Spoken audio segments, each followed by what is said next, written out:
बिहार में seat sharing को लेकर दिल्ली में आज आरजेडी और कांग्रेस की अहम बैठक हुई है और बैठक के बाद आरजेडी सांसद मनोज झा ने कहा कि काफी हद तक सहमति बन गई और नंबर के लिए परेशान होने की कोई जरूरत नहीं है। इधर इंडिया अलायंस जीतने की क्षमता पर ध्यान दे रहा है, गठबंधन में कोई पेच नहीं है और पशुपति पारस को लेकर बीजेपी पर निशाना साधते हुए मनोज झा ने कहा कि आगे कोई भी यूज एंड थ्रो की पॉलिटिक्स जहां हो रही है, हो सकता है कि आने वाले समय में बिहार में कोई बड़ा चेहरा भी इस बीजेपी की यूज एंड थ्रो की पॉलिटिक्स को ये करें।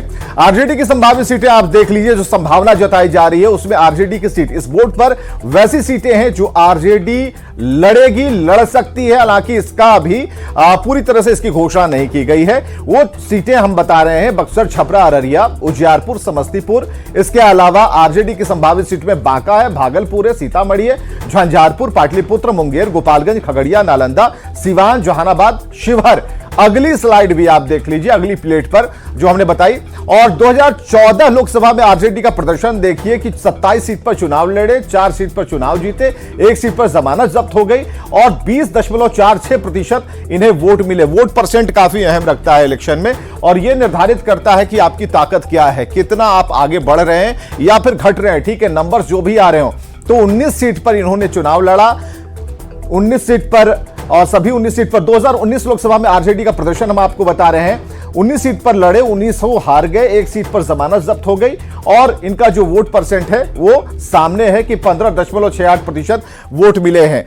तो इस वक्त एक बड़ी खबर आ रही है, काफी हद तक सहमति बन गई है। मनोज झा ऐसा कह रहे हैं और जीतने की क्षमता पर ध्यान है, कहीं कोई ध्यान नहीं है। मनोज झा का कहना है कि जीतने की क्षमता पर ध्यान है और गठबंधन में किसी भी तरह का कोई पेच नहीं है। बिहार में सीट शेयरिंग को लेकर बैठक और काफी हद तक सहमति बन गई है। ये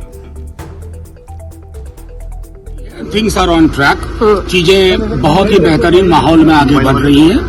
2-1 दिन में सब चीजें आपके सामने स्पष्ट हो जाएंगी। क्या नंबर को लेकर अगर बात करें तो आप नंबर को परेशान हैं, हम विनेबिलिटी को लेकर परेशान हैं। तो नंबर और विनेबिलिटी के बीच में एक बेहतरीन फॉर्मूला आएगा और सब कुछ तय हो जाएगा। पारस जी के साथ जो हुआ वो उसके हमारे लिए बीजेपी का ये व्यवहार नया नहीं है। चिराग जी को अकेला छोड़ दिया, पारस जी के साथ सारे सांसद ले लिए, फिर पारस जी को छोड़ दिया, चिराग जी को ले लिया। तो वो basically use and throw Hindustan की पॉलिटिक्स का ऐसा हिस्सा कभी नहीं था। और अभी देखिए आने वाले दिनों में कई लोग और यूज किए जाएंगे, थ्रो किए जाएंगे, जिसमें हो सकता है हमारे बिहार के हमारे एक महत्वपूर्ण चेहरा हो उसमें। तो पटना में आज आरजेडी के केंद्रीय और राज्य संसदीय बोर्ड की भी बैठक हुई है और आरजेडी संसदीय बोर्ड की बैठक में सर्वसम्मति से प्रस्ताव पारित किया गया कि आरजेडी अध्यक्ष लालू प्रसाद ही उम्मीदवारों पर फैसला लेंगे।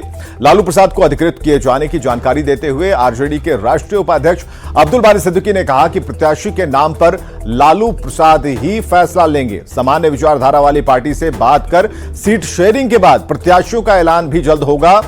उन्होंने ये कहा कि बैठक में पशुपति पारस और मुकेश सहनी को लेकर कोई भी चर्चा नहीं हुई। वहीं प्रदेश अध्यक्ष जगदानंद सिंह ने कहा कि जल्द ही सीटों का ऐलान हो जाएगा। राज्य संसदीय दल की भी बैठक हुई और राज्य संसदीय दल की बैठक के आधे घंटे के बाद फिर जो है केंद्रीय संसदीय दल की भी बैठक हुई। दोनों बैठक में सर्वसम्मति से यह प्रस्ताव पारित किया गया कि जो हमारे राष्ट्रीय अध्यक्ष हैं वो विभिन्न समान विचारधारा वाली पार्टी से भी वार्ता करेंगे और टिकट के लिए भी उम्मीदवारों का चयन के लिए भी अधिकृत उन्हीं को किया गया। बस एक लाइन का प्रस्ताव। कब तक फैसला होगा टिकट? अब राष्ट्रीय अध्यक्ष जी को अधिकृत कर दिया जल्द करने के वजह से, तो जल्द होगा। चलिए, सीटों को लेकर, प्रत्याशियों को लेकर सारे फैसले अब लालू प्रसाद करेंगे क्योंकि उन्हें अधिकृत कर दिया गया है कि जो आप कहेंगे उसे सब लोग मानेंगे। यानी कि आरजेडी की तरफ से आपका एक एक फैसला जो है वो सर्वमान्य होगा। इधर दिल्ली में आज एलजेपीआर के संसदीय बोर्ड की बैठक हुई है। राष्ट्रीय अध्यक्ष चिराग पासवान की अध्यक्षता में हुई बैठक में एनडीए की ओर से एलजेपीआर के उम्मीदवारों के नाम पर चर्चा की गई। हाजीपुर से राष्ट्रीय अध्यक्ष चिराग पासवान का चुनाव लड़ना तय माना जा रहा है। चिराग पासवान हाजीपुर से चुनाव लड़ेंगे। बाकी उम्मीदवारों पर फैसला लेने और चुनाव से संबंधित किसी भी तरह के फैसला लेने का अधिकार चिराग पासवान को दे दिया गया है। इसके लिए पार्टी अध्यक्ष चिराग पासवान को अधिकृत किया गया है। पार्टी नेताओं ने बताया कि किसी भी मामले पर चिराग पासवान ही अंतिम फैसला लेंगे और जल्द ही बाकी कैंडिडेट्स के नाम की घोषणा कर दी जाएगी, क्योंकि आज से जमुई सीट के लिए नामांकन की प्रक्रिया शुरू है, जहां से चिराग पासवान पिछली बार 2019 में चुनाव जीते थे और इस बार फिर चिराग के पाले में जमुई सीट आई है। यहां 19 अप्रैल को मतदान होने वाला है, लिहाजा जल्द ही नाम की घोषणा कर चिराग अपने उम्मीदवार को चुनावी मैदान में उतारना चाहेंगे, ताकि प्रचार प्रसार के लिए पहले चरण के कैंडिडेट को ज्यादा समय मिल पाए। हाजीपुर से चुनाव लड़ने के सवाल पर चिराग पासवान ने स्पष्ट बयान दिया। चिराग पासवान ने कहा कि वो हर चुनौती को लेकर तैयार हैं। चिराग को कहीं कोई कठिनाई नहीं है। चिराग ने अपने चाचा पशुपति कुमार पारस से यह सवाल किया कि उनके चाचा ने पहले यह कहा कि वो मरते दम तक पीएम मोदी के साथ रहेंगे। एक बड़े रन की ओर हम लोग अग्रसर हो रहे हैं। लक्ष्य हम सबका है 400 से ज्यादा सीटें जीतने का। प्रधानमंत्री आदरणीय नरेंद्र मोदी जी के इस लक्ष्य को गठबंधन के तहत हम तमाम साथी मिलकर हम लोग जीतेंगे, ये विश्वास है। ये एक सहमति जरूर हुई है और आज भी केंद्रीय संसदीय बोर्ड में भी इस बात को लेकर औपचारिक मुहर लगा दी गई है। इतना अब तय है कि हाजीपुर जो मेरे नेता मेरे पिता आदरणीय रामविलास पासवान जी की कर्मभूमि रही है, वहां से एनडीए के प्रत्याशी के रूप में लोक जनशक्ति पार्टी रामविलास के उम्मीदवार मैं खुद स्वयं होऊंगा। तो हाजीपुर सीट को लेकर सियासी खेमे में खलबली मच गई है। लंबे समय तक खींचतान के बाद चाचा पशुपति कुमार पारस के भतीजे और एलजेपीआर के राष्ट्रीय अध्यक्ष चिराग पासवान के पाले में यह सीट आई है। खबर है कि एनडीए की ओर से एलजेपीआर की टिकट पर चिराग पासवान ही यहां से चुनाव लड़ेंगे और दिल्ली में संसदीय बोर्ड की बैठक में यह बात लगभग फाइनल भी हो गई है। दूसरी तरफ चाचा पशुपति कुमार पारस ने भी यहां से ताल ठोक दिया है। ऐसे में हाजीपुर में मुकाबला बड़ा दिलचस्प होने जा रहा है। हाजीपुर के लोगों की क्या राय है, हाजीपुर के मतदाता आखिर किसे मानते हैं रामविलास पासवान का असली उत्तराधिकारी, लोगों से बात की प्रफुल्ल कुमार ने। देखिए, ये एक चाय का दुकान है और ये हाजीपुर का एक मोहल्ला है। आप देख सकते हैं कि यहाँ पे लोग जो हैं वो आते हैं। माना जाता है बिहार में कि राजनीति, बिहार के हर घर में राजनीति करने वाले लोग होते हैं, राजनीति पर अच्छी समझ और पकड़ रखते हैं।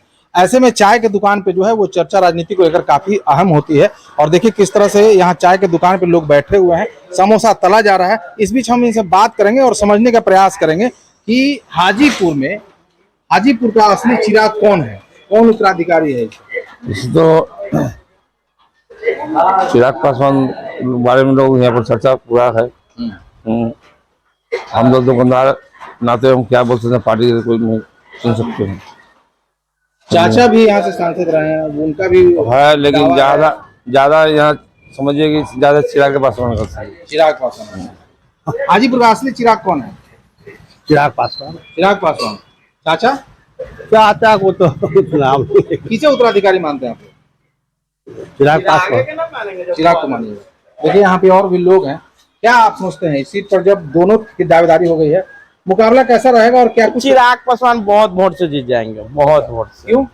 बहुत यहाँ के विकास के लिए नवयुवक है।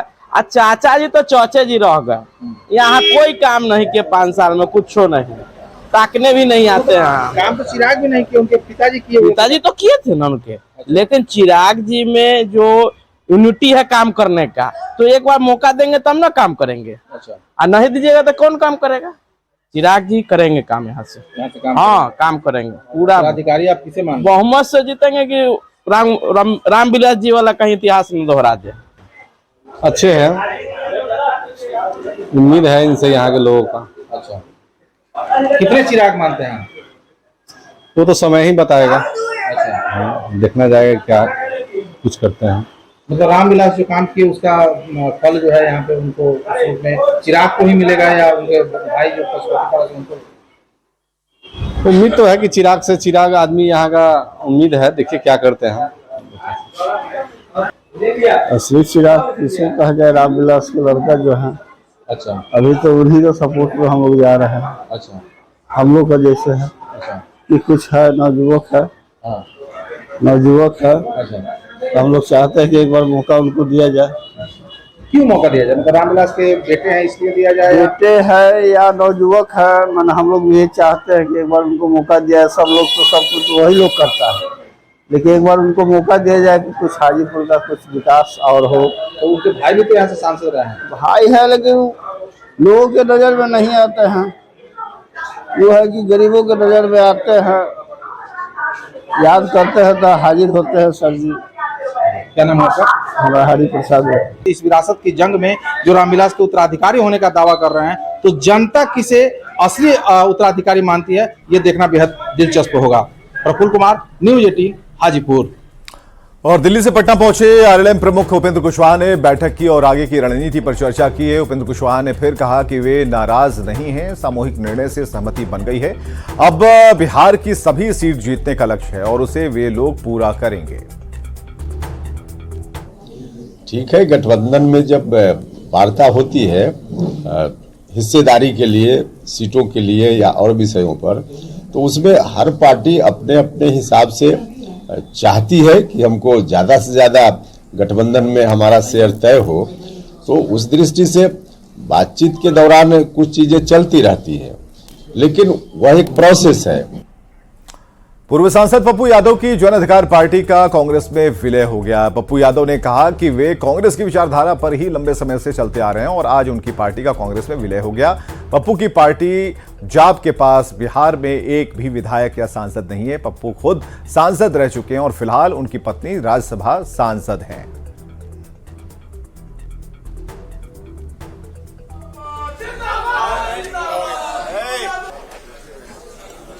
बात करते हैं पूर्व सांसद पप्पू यादव से। पप्पू जी, क्या कारण रहा और किस तरह से परिस्थिति बनी कि आपने कांग्रेस के साथ जाने का फैसला किया है? देखिए, एक बात समझिए, मैं जो आज हालात हैं देश के, जिस तरह की परिस्थितियां हैं, और मैडम रंजीत रंजन जी कांग्रेस में हैं, फिर लगातार ये महसूस किया गया कि जिस तरीके से 4000 और 6000 किलोमीटर राहुल जी लगातार इस देश के दिल को जीतने का प्रयास किया है, एक विश्वास जीतने का प्रयास किया है।